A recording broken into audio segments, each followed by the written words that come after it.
Hey, what's going on, everybody? My name is JB. Welcome back, or welcome to the All Things Mechanical YouTube channel. It's the end of December, guys. It is December 30th today. We got one day left in 2024, and then the new year is upon us. I cannot believe it. It just seems like everything has been moving in fast forward these last few years. So anyway, today we are doing some winter maintenance on my 2018 Silverado. It's some deferred stuff, some things that have kind of been plaguing it for a little while. As you can see, well, as you probably can't see because I'm blocking, I did an oil change. I actually got one of those Valvomax oil adapters where you just take out your factory drain plug and put the sealed adapter on, and then all you have to do is undo the cap on it and then plug this guy in, and it just slowly drains your oil through this little tube. I just did the first oil change a couple of minutes ago on this thing using this kit, and I'm actually very impressed. It does not drain as quickly as the factory just opening up the drain plug, but it also makes no mess at all. So you can hook this thing up, let it drain. It'll leak out nice and slowly. You have time to do your air filter. You have time to do other things. By the time this is drained, all you do is swap out your filter, put the cap back on. No muss, no fuss, no mess. So these are not cheap. I think this is about 50 bucks for the kit, and you can actually get a different adapter that actually goes into like a sealed bag that collects all the oil for you. I didn't want to pay for that, so I just let it drain right into my little catch pan here. And it works great. And plus, I think this was designed by an ex-Air Force guy. So American design, veteran-owned business. So check out Valvomax. Not sponsored. They don't even know I'm making this video. I just figured since I just used this for the first time, I'm pretty happy with it. So thought I'd mention it. Anyway, the point of this video today is that I've been noticing some rattling and some clunking coming from the front end of this thing. And as you guys know, a few years ago, when I was still out at the ranch, I ended up redoing the entire front suspension on this thing with a Bilstein 6112 kit, some Cognito upper control arms, and a few other odds and ends for the rear suspension. And I think that what we're having here is a problem with the ball joints that came with this Cognito kit. Now, Cognito says that their ball joints don't require any service. They're sealed. They're, good for life, what have you. Well, I don't particularly care for that. I don't like not being able to service stuff. Not only are the boots torn on both sides, but there's grease leaking out everywhere, and the top surface of this is flat. I know you guys probably can't see that because it's dark. I'll turn a light on here in a minute when we get started, but there's no grease zerk or anything to re-grease these things. So I'm not a fan of that. So what we're doing is replacing it with these guys.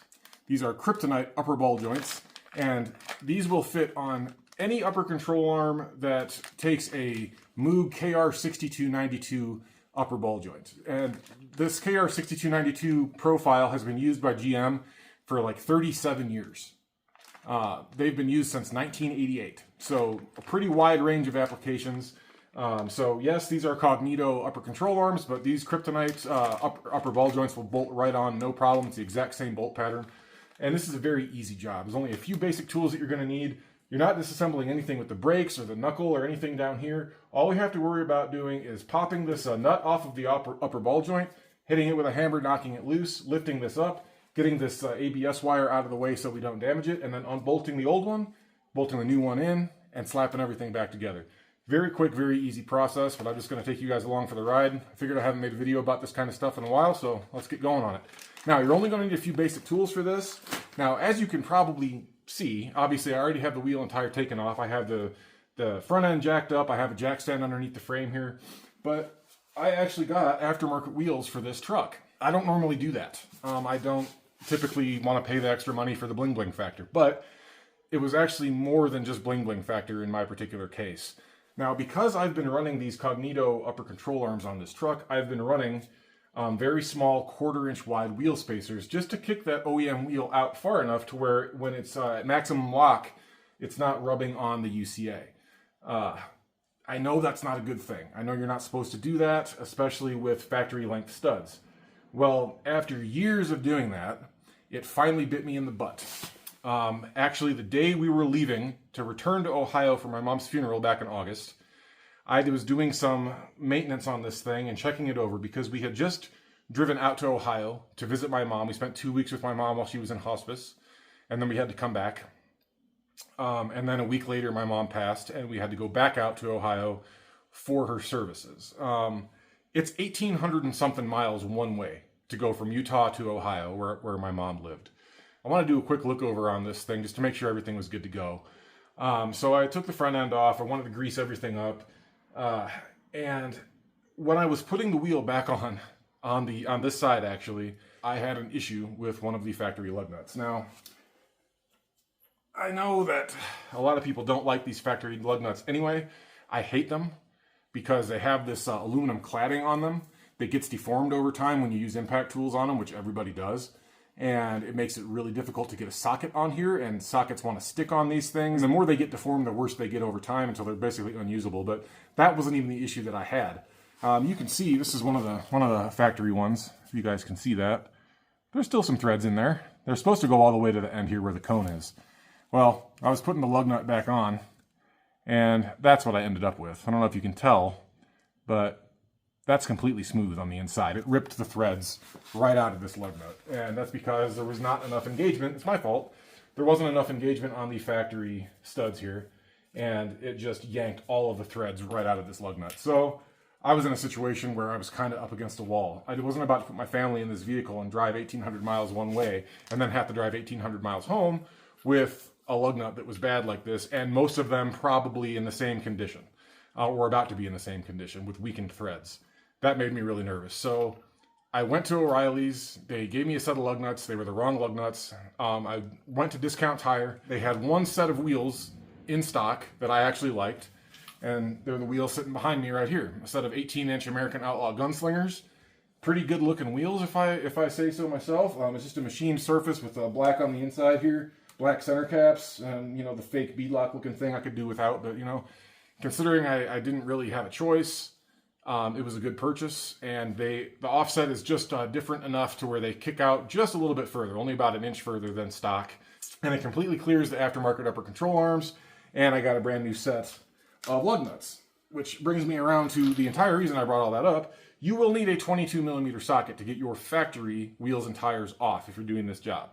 If you have aftermarket wheels, you need to use whatever key they give you. This is one of those little 6-blind security keys that they give you with the wheels. So you'll need that. You're going to need some kind of kinetic motivation device so you can whack on the knuckle here to get the ball joint to pop loose. You're going to need a 1/2-inch socket as well as a 1/2-inch ratchet. You're going to need to be able to grab the bolts from the top and the bottom. A wrench is not going to work, so you're probably going to need a pair of ratchets or a ratchet and an impact gun like this. That is 1/2-inch hardware. It's the only non-metric hardware we're going to be dealing with because American companies use American fasteners, so I'm okay with that. You're also going to need a 22-inch wrench, and that is to get your nut off of your ball joint.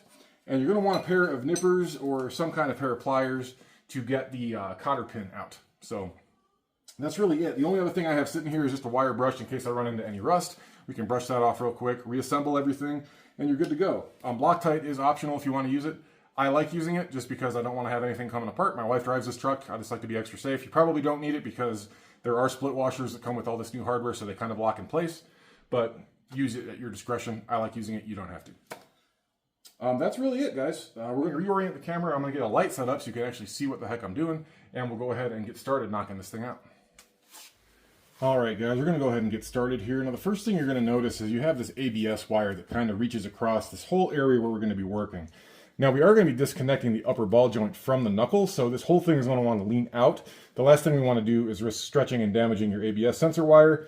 That makes the computer do all kinds of weird stuff and throws codes, and we don't want that. So we're just going to use our friendly little wire removal tool here, get underneath those little release tabs, and get this sensor wire released from the knuckle.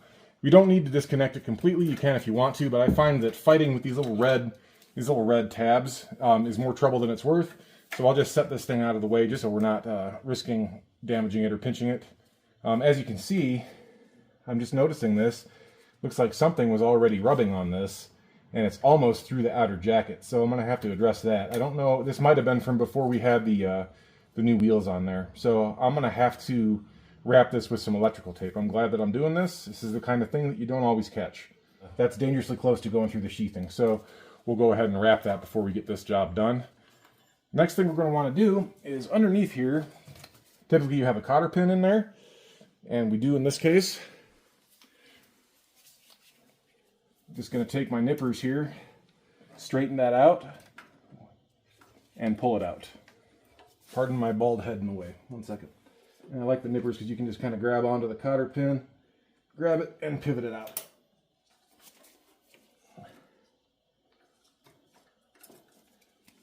Like so.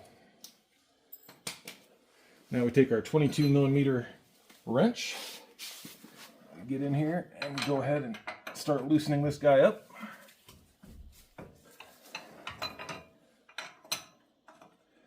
Now you might have noticed I put my jack underneath the knuckle here and I jacked it up just a little bit underneath that lower control arm. That just takes some of the tension off of all this stuff and makes things less explodey when you finally get this loosened up. So you want to loosen up your nut here, but you want to leave it attached by 3 or 4 threads. That way when you start hitting this with the hammer, it can't just fly off and completely disconnect. It's still being held by the nut just for a few threads. That's just kind of a safety thing. This is kind of a long process. I do not have a ratcheting wrench this size. If you have one, I highly suggest you use it. So we're going to go ahead and speed up through this.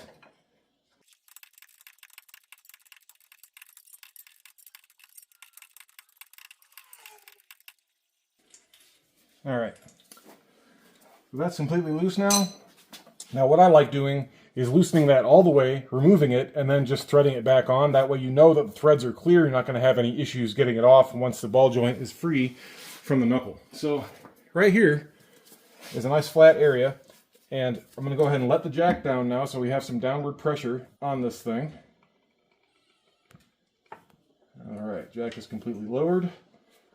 All right, now we just need to whack on this thing until that ball joint comes free from its friction fit.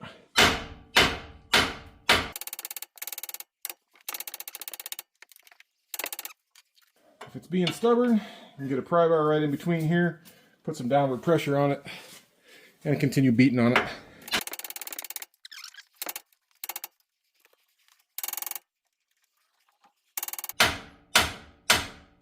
There it is. Good grief. Alright, so now we'll take our jack and we'll just lift that lower control arm back up just a touch, put some pressure on it so stuff doesn't go flying away. And it makes it a little bit easier to unthread that nut. Get that nut off all the way. Like so. Then we can let our jack back down once again. And we can pop our upper control arm right out of there. There we are. Now this is gonna, you can see there's grease everywhere, but this is gonna lean back a little bit, and really the only thing holding it up is this brake hose. Now, normally that's not a good thing, guys. You want to try to limit the amount of force that you have on the brake hose here. So what I want to do, move my jack out and just put it underneath the brake rotor and dust shield, just to try to hold that rotor in nice vertical orientation so it's not putting any stress on that brake hose. So lift it up just a little bit more, just like that. That's nice and loose now. Now we can work on the upper control arm without worrying about any pressure on our brake hose. So as you can see, I have these bolts and nuts installed from the bottom up. I don't remember why I did that, to be honest. I think I was worried about clearance because this boot is so close to the flange here. On the Krptonite ball joint, it's much beefier, and there's a big metal flange right here, and it kind of kicks that boot down a little bit further away. So we're going to install the new hardware face down with a nut on the bottom. And I always prefer doing stuff that way because I like that gravity assist. If for whatever reason one of those nuts ever lets go, having it down vertically through here is going to give me a little bit more time before a catastrophic failure, because at least the bolt is still in the upper control arm holding the ball joint in alignment, if that makes sense. Even if that nut were to come off, short of something bouncing it out of there, which could happen just from driving, but there's going to be enough torsion on this thing to kind of hold that bolt in place and give me some kind of margin of safety until I'm able to fix it. So what we need to do now is get our 1/2 inch ratchet and my 1/2 inch impact, and we'll start unbolting the old ball joint. As you can see, this is the factory Cognito ball joint. There is no provision for a grease zerk here. There is grease everywhere. This boot is completely trashed. And this ball joint isn't terrible, but it's definitely worn out. So let's go ahead and get this removed. I'll just put my socket on the bottom here and zip these guys out.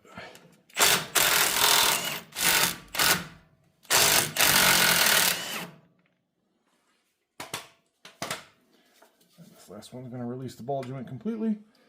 Now, there are 2 orientations that you can install these ball joints in. They can go on top of the upper control arm, or they can go on the bottom. You notice that they also fit in like this. In my case, yeah, this is trashed. In my case, because I'm running a lift kit, albeit a very small one, they recommend that you install the ball joint from the bottom. Now, I did notice a little bit of a thickness difference in the flange on the Krptonite ball joint, but the stud length is still the same. So I'm going to continue doing it the same way I was doing it with the Cognito ball joints. I'm going to install it from the bottom, but I'm just going to put the hardware top down this time. So give me a second to get a rag. I'm going to wipe these surfaces off, clean up this grease, and we'll go about reinstalling the new Krptonite ball joint. All right, guys. Now here's a direct comparison to the Cognito ball joints that came with the kit and the Krptonite ball joints. As you can see, there's a substantial difference there. The flange area is much, much thicker down here. And I was concerned about that at first. I thought maybe that I would have to run this from the top down, but after installing it on the passenger side already, I noticed no difference. Once this actually has weight of the vehicle on it, it sinks down into place just fine. So I'm going to continue loading it from the bottom like I did on the other side, and that shouldn't have any issues. But one of the biggest things that I like about this is the fact that this comes with a grease zerk provision and a grease zerk in the kit. To install this, you just thread it in and snug it down. You just want to snug this thing down until it barely touches the top of that surface, guys. That's it. You don't need to go ham on grease zerks because, think about it, you're just threading into sheet metal here. You don't want to yank the threads out and then you're screwed. You got nothing better than what we're taking out. So screw the zerk down until it's tight and you're good. That's it. Next thing I'm going to do here is just get some of this crap off of here. Just wipe this off until it's clean. Doesn't need to be perfect. I just don't want to be sitting down on any mud or rust or junk. I'm going to do the same thing with the top surface of the knuckle here. Wipe that grease and garbage off of it that came out of there. Because there's so much grease on this side, I think I'm actually going to take some brake cleaner and spray that out as well. I know you guys probably can't see what I'm doing here. I apologize. My lighting is limited and it's dying. Of course, I have a bunch of these Braun work lights. None of them are overcharged, so I apologize. But this is a tapered fit down in here, guys. So what we don't want to have happen is have a bunch of grease and schmutz down in there that allows that tapered fit to spin. You want it in there and you want it locked down. So that's why I'm cleaning that out. So that's good to go. So now we'll go ahead and prep our hardware here. It comes with everything that you need. But again, this is grade 5 hardware, and you can tell by the 3 dashes on here. Grade 8 hardware has 6. So not as good a quality hardware, and it only comes with 1 split washer and non-locking nuts. These are just regular nuts compared to the locking hardware and the 2 flat washers that came with the Cognito stuff. So there are differences, some good, some bad. This is fine. What we're going to do is take all of these bolts, and I'm going to put a generous dollop of Loctite on them, and then we'll go ahead and start assembling all this. Just set these right here on the pad of the jack.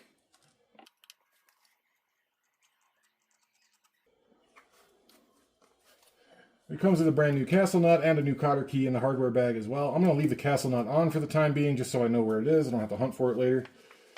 These are pre-greased from the factory, but it's good to just kind of give them just check their travel and everything, make sure they're not seized up. They're not. Everything's fine in here. These are really tight and really nice. So we're going to go ahead and feed this stuff in. Go ahead and go from the bottom here. Make sure we have it oriented properly. We do. So we'll just drop our first bolt in here, if I could find the hole. That's what she said. Well, there's no washer on top, unfortunately, but there's a split washer and a regular nut that go on the bottom, if you don't drop them.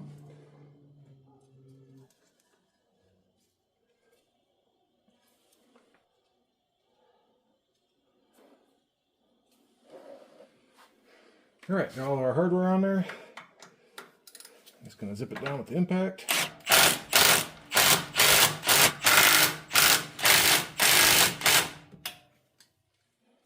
Good to go. All right, our new ball joint is basically installed. Everything moves nice and freely. We'll go ahead and take our castle nut off of here now. And we will get that lined up. Since our jack is still underneath our brake rotor, that's not going to work because it's just going to want to kick that brake rotor in. So holding pressure on it so we don't stretch this brake hose, we'll reorient the jack so it's back underneath the lower control arm. And we will use that to raise our knuckle back into position and get our ball joint reinstalled. So we push down on it, hold some pressure. Don't have quite enough thread showing yet, so let's jack this back in place a little bit more until we have enough threads to install our castle nut, which we do now. So we'll get that castle nut started on there. Got some other grease from my tie rod end, I'm guessing. Get that. So then we'll take our 22mm wrench and we will snug this bolt down until it's nice and tight, and we'll line it up with the hole to put that cotter pin in. And we'll be good to go. Oh, so close.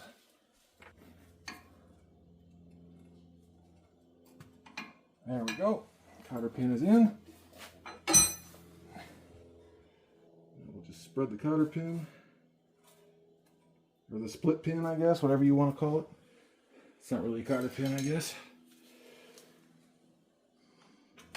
And I'm going to show you guys something. You don't need to go crazy with cotter pins in suspension components.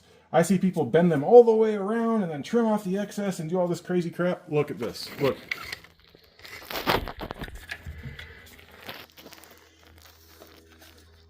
That's all you need, guys, right there.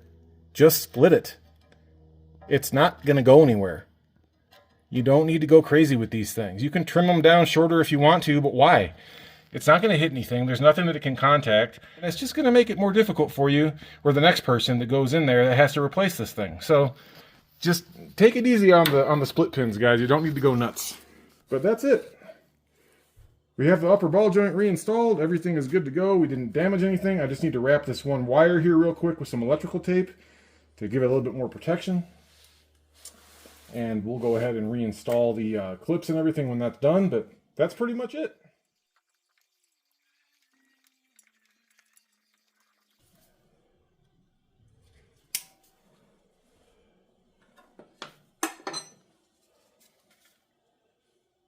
All right, that's done. We'll get this guy. I think part of our problem here is that this clip is not where it's supposed to be. It's supposed to be up here,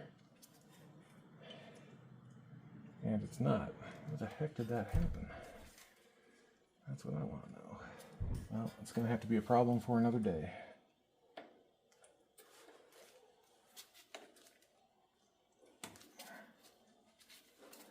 Get that back in there. Get that back in there.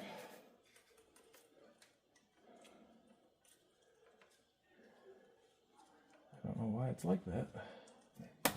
That's it, guys. We're done. Go ahead and get this wheel and tire back on, and we'll wrap it up. All right, I fixed it. It was bugging me too. It's fixed. So there you have it, guys. That's how to replace the upper ball joint on whatever aftermarket upper control arm kit you happen to be running on your Silverado. Again, these KR6292 style ball joints are pretty ubiquitous. They've been in use for almost 4 decades.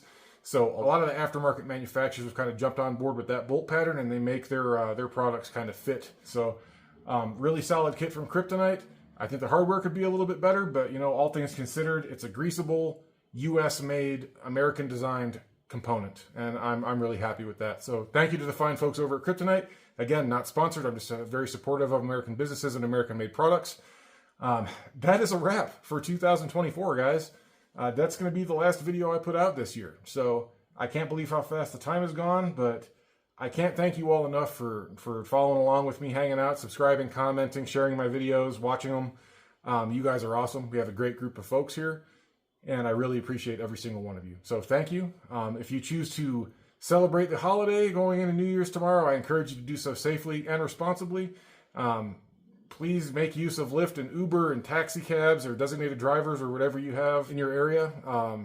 You know, paying a little bit for a cab or a Lyft or something or Uber is a lot cheaper than getting a DUI or, God forbid, hurting yourself or somebody else. So my one goal for all of you going in 2025 is to be safe and don't wake up dead on January 1st. Thank you guys very much. I appreciate all of you. Be safe, have fun, and we'll catch you next year. See ya.